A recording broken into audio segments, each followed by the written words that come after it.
My name's Jagtar Singh, and I'm one of the founder members of the Asian Fire Service Association. And Fiona will probably know that the Asian Fire Service Association was actually founded as a initial group in London Fire Brigade, supported and sponsored for about 5 years there, until it was then launched nationally. And since then, we now have nearly every fire brigade is corporate members, just about 5 or 6 that are not. The kind of things we do is we do an annual conference in spring and an annual conference in November. Happy to share the products of those with you.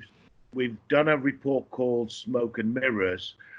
Those of you who've been in the fire service for a while will know that following the death of Stephen Lawrence, the Fire and Rescue Service were also accused of being institutionally racist. And a report was done at the time by the Home Office, and it was called the Thematic Review. Thematic reviews then carried out a couple of further years. And from those thematic reviews, there were supposed to be further reviews, but the government didn't follow through on those actions, and that's governments of both colours. The Select Committee also asked the DCLG at the time to carry a review, and again they were unable to due to capacity. So the Asian Fire Service Association, with the partnership with the Fire Service Research Trust, carried out a review. It's called Smoke and Mirrors. I'll be happy to share that with Fiona and the LGA, so you get a copy of the Smoke and Mirrors. Out of the Smoke and Mirrors has come a very, very clear action plan, clear products, and one of those products is about positive action. Nicola's company, Capsticks, are a corporate member of AFSA, and they've helped us to produce a very, very good guidance document on positive action, and we will share that with you following this conversation. So as well as the slides, I highly recommend you read Smoke and Mirrors, and you ask your officers what they're doing around Smoke and Mirrors. And if you want some further background, I ask you to consider what the history of equality diversity is in your service, what the action plans were from the thematic reviews, what actually changed, what happened. So now, without really further ado, because positive action is a really important topic, very, very misunderstood, and the current climate of the George Floyd death and the focus on Black Lives Matter, the disproportionate deaths of BME in the COVID-19, positive action is just another methodology to ensure that you reflect the community so you can provide the best possible services and you reduce the inequalities that creates. As I say, Nicola Green is our advisor. I'm going to ask her to invite her to come in as I change the slides. Thank you very much for inviting us here today. As Jagger said, I've worked with AFSA for a number of years now on issues relating to discrimination, and most recently on creating some guidance notes on positive action. So the slide 3 is looking at the State of Fire report and some of the comments that came out of the people findings from the HMI reports.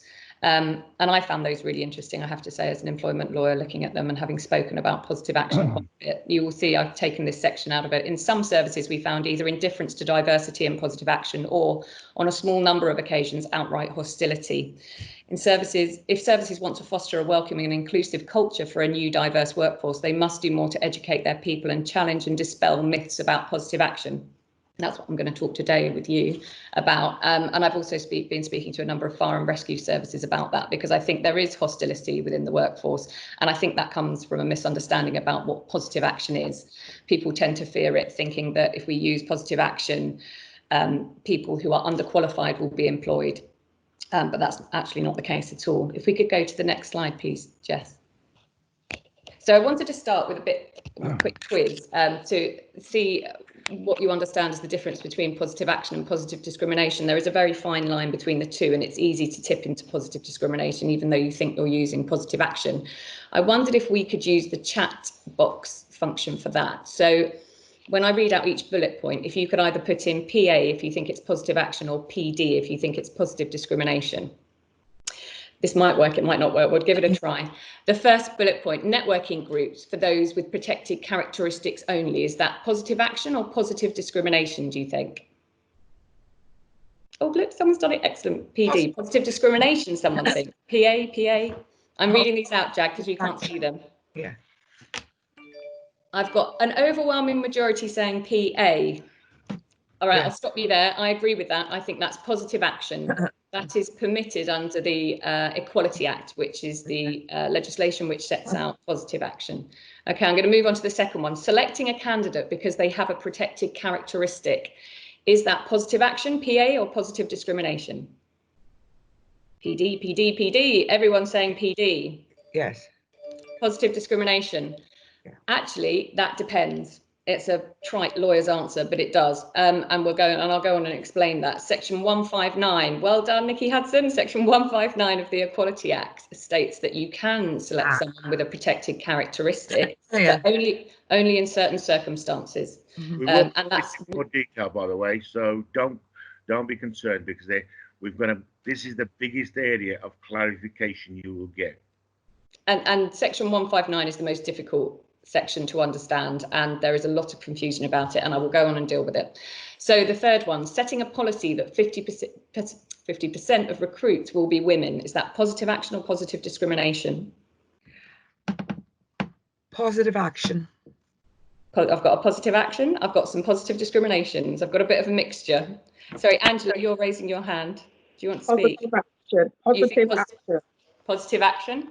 Yeah. This is very interesting. So setting a policy is having a quota, essentially, and quotas are unlawful under Section 159, and I will go on and discuss that. What you can have is a target, which is an aspirational goal, and that is permissible. So you have to be very careful about what you're setting.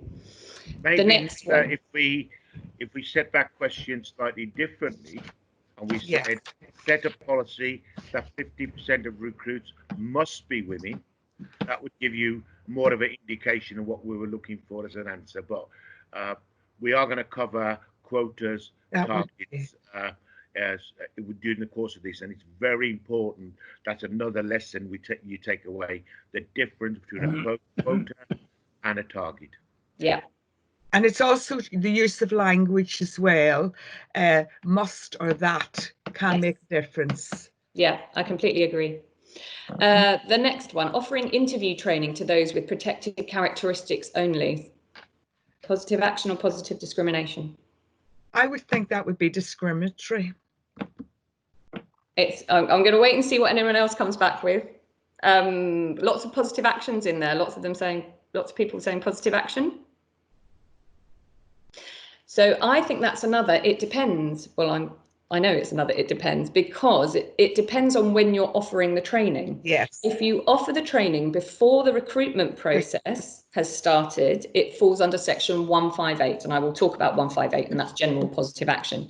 If you give that training and offer that training as part of the recruitment process, you're falling into Section 159 of the Equality Act, and then it looks like you're having a policy of treating those with a protected characteristic more favourably, and that is unlawful. So again, it's another, it depends. I'll just come in here as well. Yeah. This is a really contentious area. Yes. The reason why it's contentious is if you don't offer interview training for those from protected characteristics or those most disadvantaged, those who have no links with the Fire and Rescue Service, they will continue to fail at interview, because we know through research, and I'll find my report I did for the Brigade Command course, that 70 to 60% of people who join the fire service know somebody in the fire service.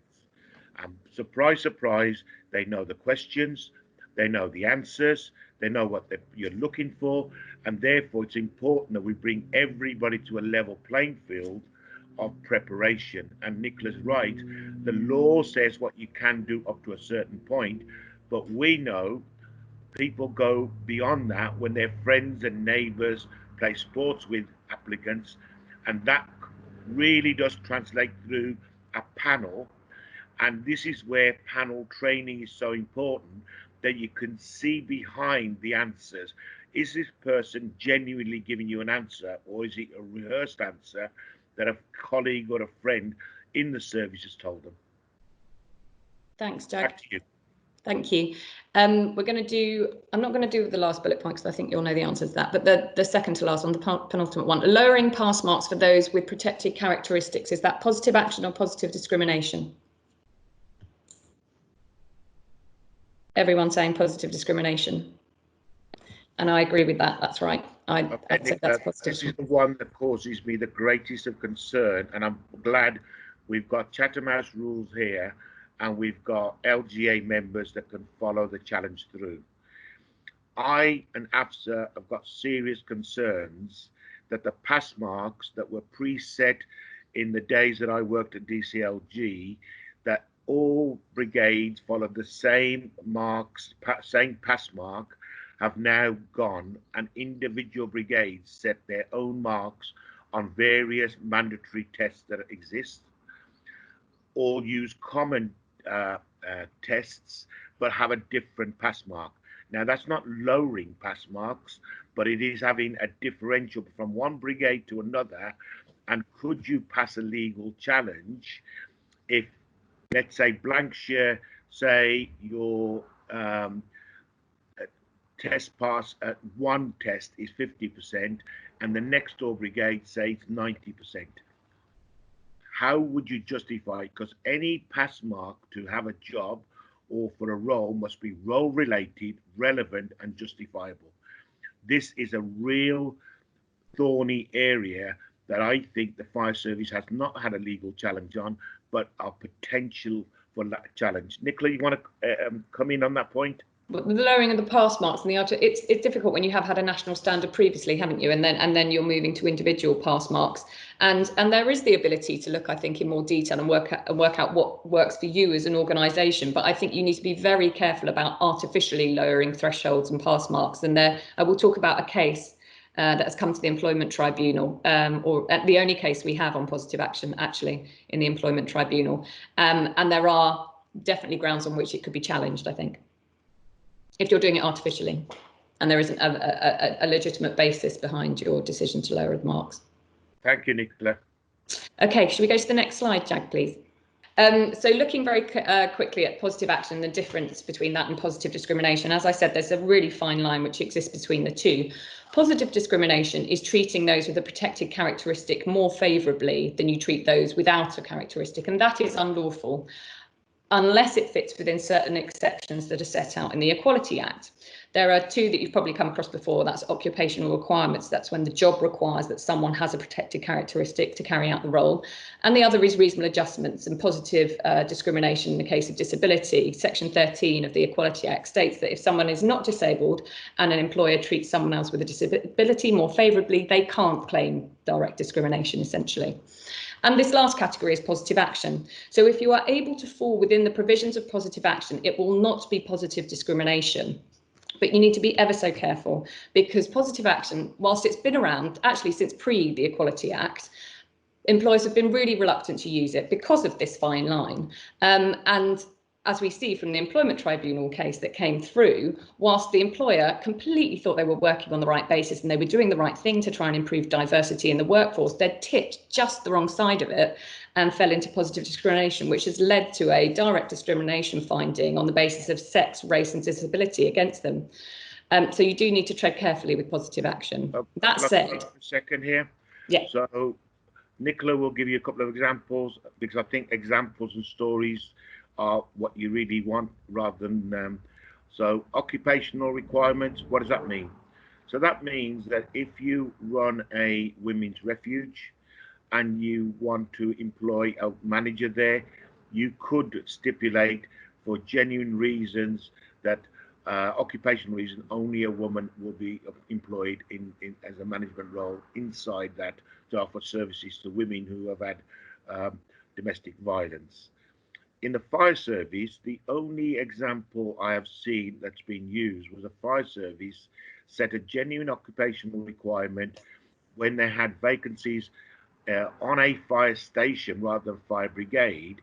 They wanted to recruit to that station where they had a high Asian population, and they put in a essential requirement of speaking the languages of that particular fire station, which was Punjabi and Urdu. So it's never been used again. My recommendation under that one would be more brigades should be considering desirable criteria that says in the fire and rescue service, it's desirable that you can speak more than one language. It's desirable that you understand certain communities. That would help you to address that area. The reasonable adjustments, I did not think in my time, because I joined the fire service in 1977, and we did not make reasonable adjustments in those days. So if you were wearing glasses, you were pensioned out very immediately.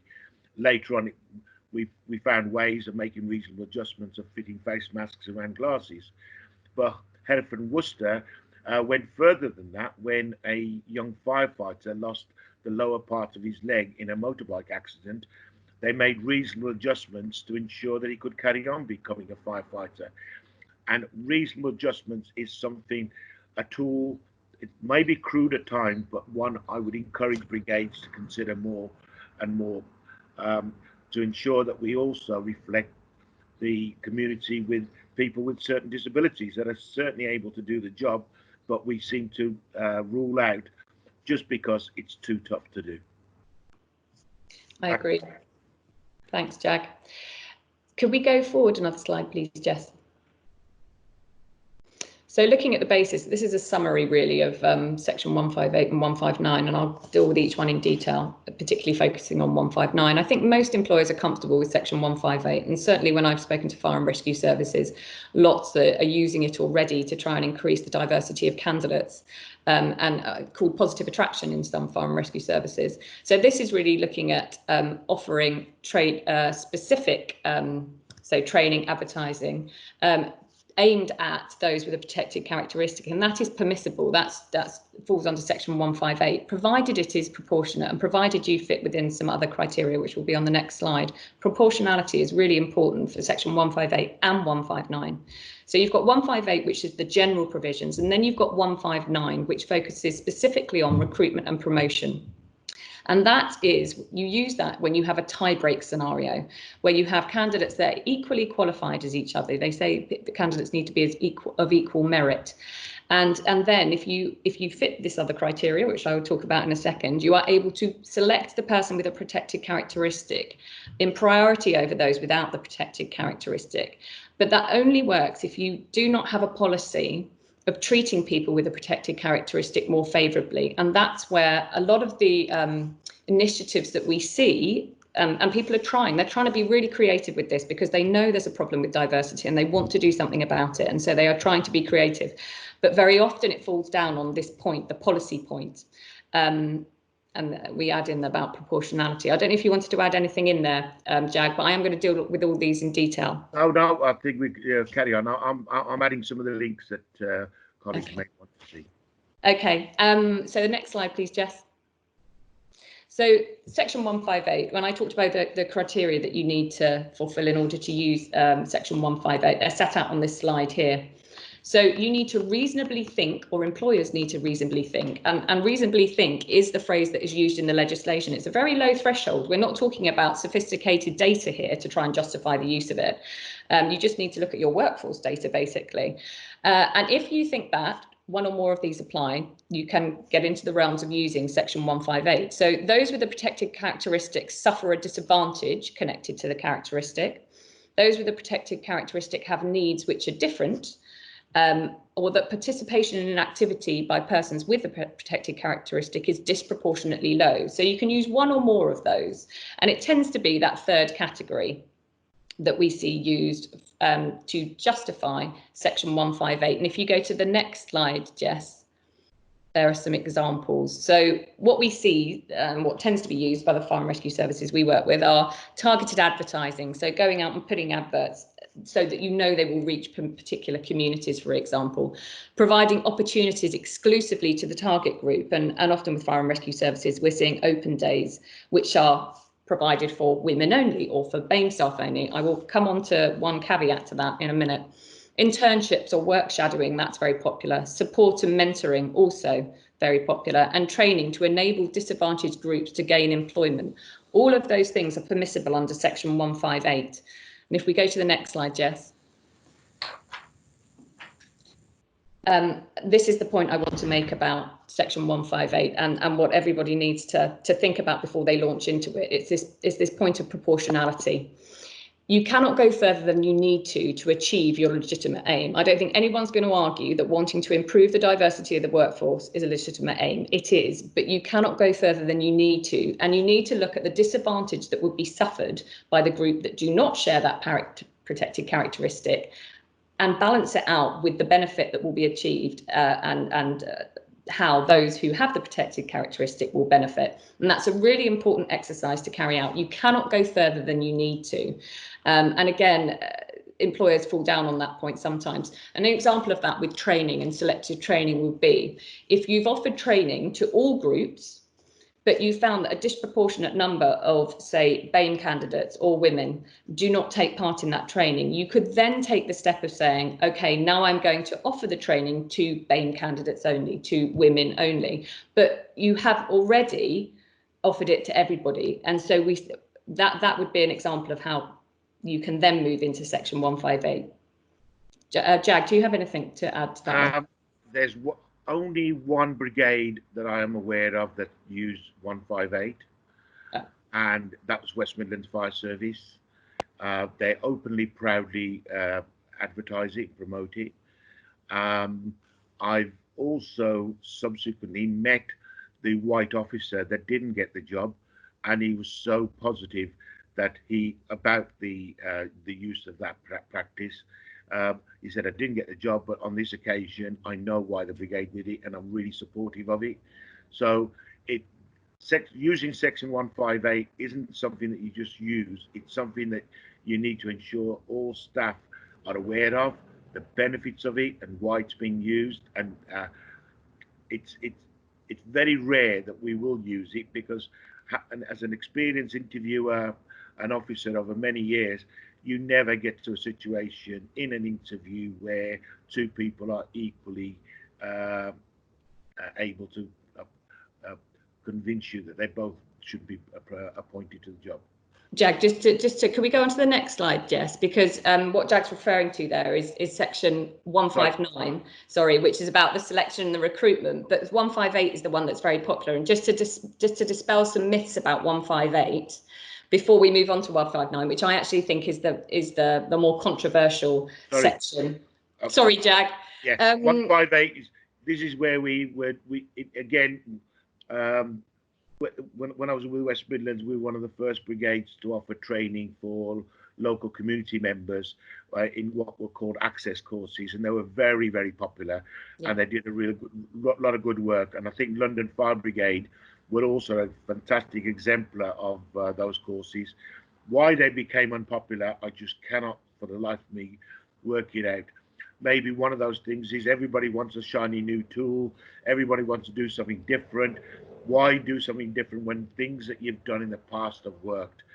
And if there's one lesson I would say about positive action is you've got to start it early. Positive action will not work for you if you think 4 weeks before, 6 weeks before a recruitment campaign, you can start doing positive action. It is a long-term cultural change piece. It has to involve all your staff and all of your officers, because it cannot work with one dedicated team. It cannot work in a short sprint. It's a long-term marathon. I agree with that. I think it's making diversity everyone's responsibility as well, isn't it? The trouble is when you sometimes have specific diversity officers is that people don't think it's their responsibility, and actually it is, in my view. Just to move on to some of the myths about 158, that the questions that come to me a lot. The first is we can't offer training to a particular group of potential candidates only. Well, actually, I think you can. I think that fits under Section 158, provided it is proportionate, provided you've thought about that balance. And you also need to think about when you're offering the training. And this is the point I made earlier when we did the quiz. If you're offering that training, specific training to those with protected characteristics, during the recruitment process, there is a risk that you have tipped into Section 159 and that you have a policy of treating those with the protected characteristic more favourably. There is no case law on this, and I haven't seen a challenge on that particular point, but my legal view is that it is open to challenge. So the final bullet point, the myths on this slide, was that staff networks are for those with protected characteristics only. I sometimes have that question put to me, and they don't have to be, basically. My view is that provided people are supportive of what is being discussed in the network groups, it is beneficial to have others coming along to gain kind of an insight, really, into what is being discussed at the groups. But I know that there are some concerns about that, and I have had groups coming to me saying, but we actually don't want people who do not share the protected characteristic coming to the meeting. And I understand that from a sensitivity point of view initially, but as a broader policy, my view is that it is more beneficial to open the groups up. But Jag, do you have any views on that? So I would ask the LGA to consider a future session on the benefits of staff networks, which we as AFSA would be happy to run. AFSA are very clearly following Nicola's clear view, which is we're an inclusive group. Our name may say Asian Fire Service Association, but I'm sure Nikki would come in and speak about when you come to our events, they're predominantly what the fire service looks like, with probably a little bit more BAME and more Asian people in the audience than you would expect. Yeah. However, I do offer safe space for Asian firefighters and Asian staff to get together if they wish to. We've rarely been asked to do that. Where you have a group staff network set up purely for disabled or women, or you have to ask the question, do you not want allies there? And I think the strongest staff network that promotes people of a particular characteristic and using allies is Stonewall. They have built themselves up from a position of weakness to a position of fantastic strength and political involvement because they use the ally model. So if we were to do a session in the future, it'd be the benefits of staff networks, the benefits of allies, and I think the allies also works for positive action. You need change agents in your service, you need allies, you need people who understand this, who can promote it, who can have the open discussions in the canteens to ensure because the mythology around this is as large as the facts around positive action. We must dismiss the myths around positive action. Okay, I'm going to get to section 159 because this is the one that causes controversy. Jess, if I could have the next slide, please. So section 159, this is about recruitment and promotion. And this is what we have case law on, the ET case on. So an employer can select a candidate with a protected characteristic over a candidate who does not have that characteristic, but only when candidates are as equally qualified as each other. The employer does not have a policy of treating people with a protected characteristic more favourably, and that's where we get into the quota scenario. And taking action is proportionate means of achieving a legitimate aim. So you see that proportionality point is just as relevant to section 159 as it is to section 158. Jess, if I could have the next slide, please. So this is about the decision about who you recruit and promote. And I think this could have the biggest effect on workforce diversity. Section 158 is great, and we are making progress with section 158, but I actually think section 159 is the most powerful section we have. The difficulties we have with it are this policy point and the tie-break scenario. So the guidance that we have that sits alongside the Equality Act says that it should only be used in tie-break scenarios, so where people are of equal merit. But how often in reality does that actually occur? And I think lots of employers struggle with that point. And one solution which has been touched upon and which I think some organisations have discussed is this using a pass or fail mechanism. So if you decide that out of your group of interviewees, 20 have passed, you can deem them all of equal merit. And it is at that point that you can apply section 159 and select those who have protected characteristics. Now, we're going to use the chat function again. Do you think that works? Would you encourage the use of that? Do you think that's a good thing? Maybe say yes if you think that works. And this is acknowledging the fact that employers really want to push the boundaries here, and they want to use positive action in a way which impacts the diversity of their workforce. I've got a big no, I've got a yes. It feels borderline. Yep, I agree, Fiona. And We'll move on to the next slide, Jess, because so it is borderline, but employers, my view is, and speaking to employers, is that they feel that for years they have been trying to improve diversity and nothing has changed, and certainly not quickly enough. And so they want to push boundaries. And Cheshire Police had been using, and the judgment talks about the many different ways in which they'd tried to use positive action, section 158, to improve diversity. They were really supportive of it. They thought it was admirable. And they'd got to a point where their diversity figures did not reflect the census, and they thought that more needed to be done. So they decided to apply section 159 in a creative way. So the facts of the case are that Mr. Furlong was a candidate, a white heterosexual non-disabled male who applied to be a police officer. He had got through the written application form, he'd gotten through the written assessment, and he passed the interview as well. And 127 people passed the interview and were put into a pool. And at that point, Cheshire Police took the decision that because diversity wasn't what it should have been, they should apply section 159. They should say that all those who passed the interview were of equal merit. And if that were the case, they could apply section 159 and they could select those with protected characteristics over those who didn't.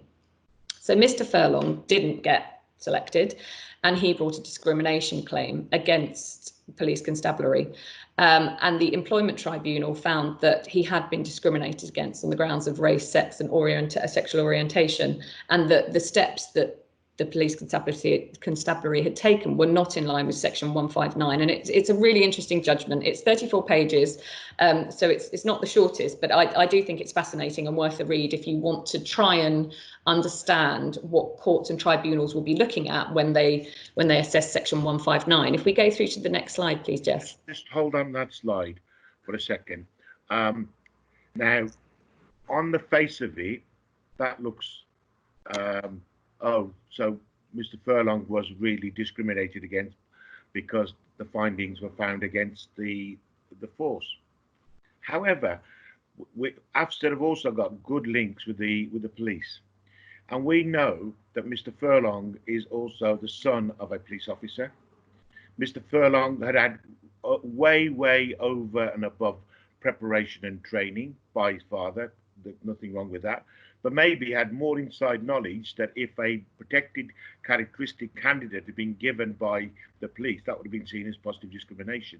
So this case is a lot more complex, but technically, and that's where the judgment was, technically the force made errors in the way it applied 159, but in principle, morally, they were doing the right things. We could probably debate this for another 45 minutes, but I just wanted to put the other angle to the Furlong case. Back to you. You're absolutely right, and there is something there, isn't there, about people who have relatives who are within an employer and have a distinct advantage over those who don't, and lots of fire and rescue services I speak to are now looking into that and trying to offer training to those who do not have the same advantages of those who have family members within the group. Yeah, could I say something here? Because there's also the case where there is a close relationship between an interviewer and an interviewee that you never find out in advance of the interview, but you find out later when they get the job. That's also a very difficult one if they come from different fire services. There's a link. There's sometimes a link between the two, and you never find that out until later. And I don't know how you deal with that one.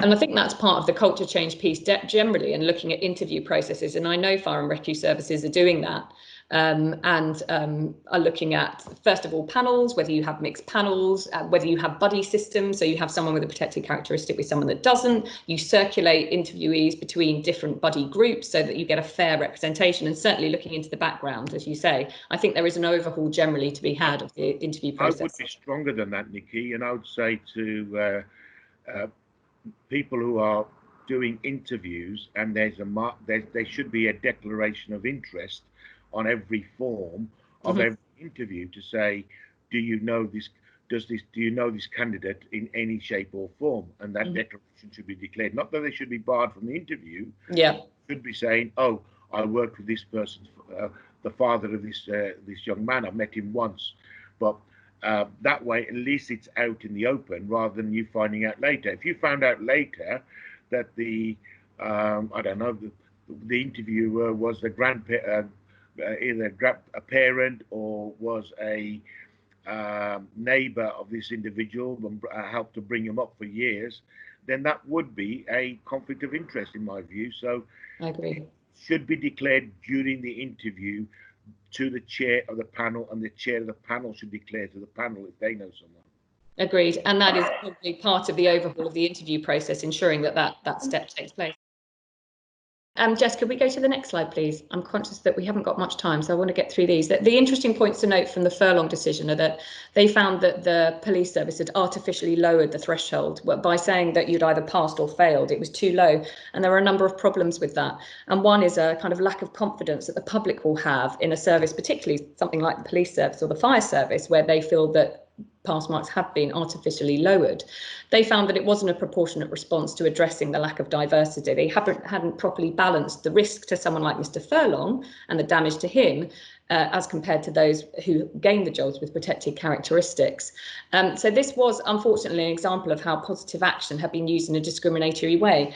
That what happened through the Employment Tribunal hearing was that they scored the 127 individuals. There was a tick box exercise which was used essentially, and using that, the claimant solicitors, Mr. Furlong's solicitors, worked out that Mr. Furlong was actually kind of fourth from the top when they listed them, and you couldn't possibly say that 127 people were as qualified as each other. So there was a problem there. That doesn't mean to say that you can't use it. It was just too big a pool to apply Section 1592. And I think the point for me to take away from this is that I don't want people to be scared off using Section 159, because for me it is the most powerful tool in improving diversity, but you do need to be very, very careful about when you use it. And as to proportionality, I think you have to have gone through and used Section 158 first before you move on to Section 159. Could we go to the next slide, please, Jess? So some of the myths. We can't have targets about recruitment of particular groups. Well, you can have targets. What you can't have is quotas, so that's false. And I spoke about that at the beginning. So a quota is saying we must have 50% of our candidates as women, and you can't say that. You can say we can have an aim that 50% will, and loads of organisations have aspirational targets. You look at FTSE companies and their boards, you look at the NHS and their boards, they have a 50-50 target that they wanted to reach by 2020, and they nearly got there.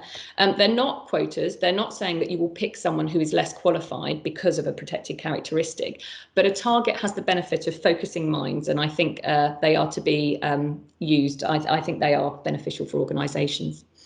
The final myth: we can advertise for a role where we want BAME candidates only to apply to address the lack of diversity. This comes up a lot at the moment. It depends what you're advertising for. So if you're advertising for training, yes, I think you can do that, because I think it falls under Section 158, and you don't have the rule under Section 158 about not being allowed a policy. If you're advertising for a position and employment, you're in difficulties. That's Section 159 territory, and you have a policy in that case if you're saying that you only want BAME candidates to apply, and there you are at risk of a positive discrimination claim.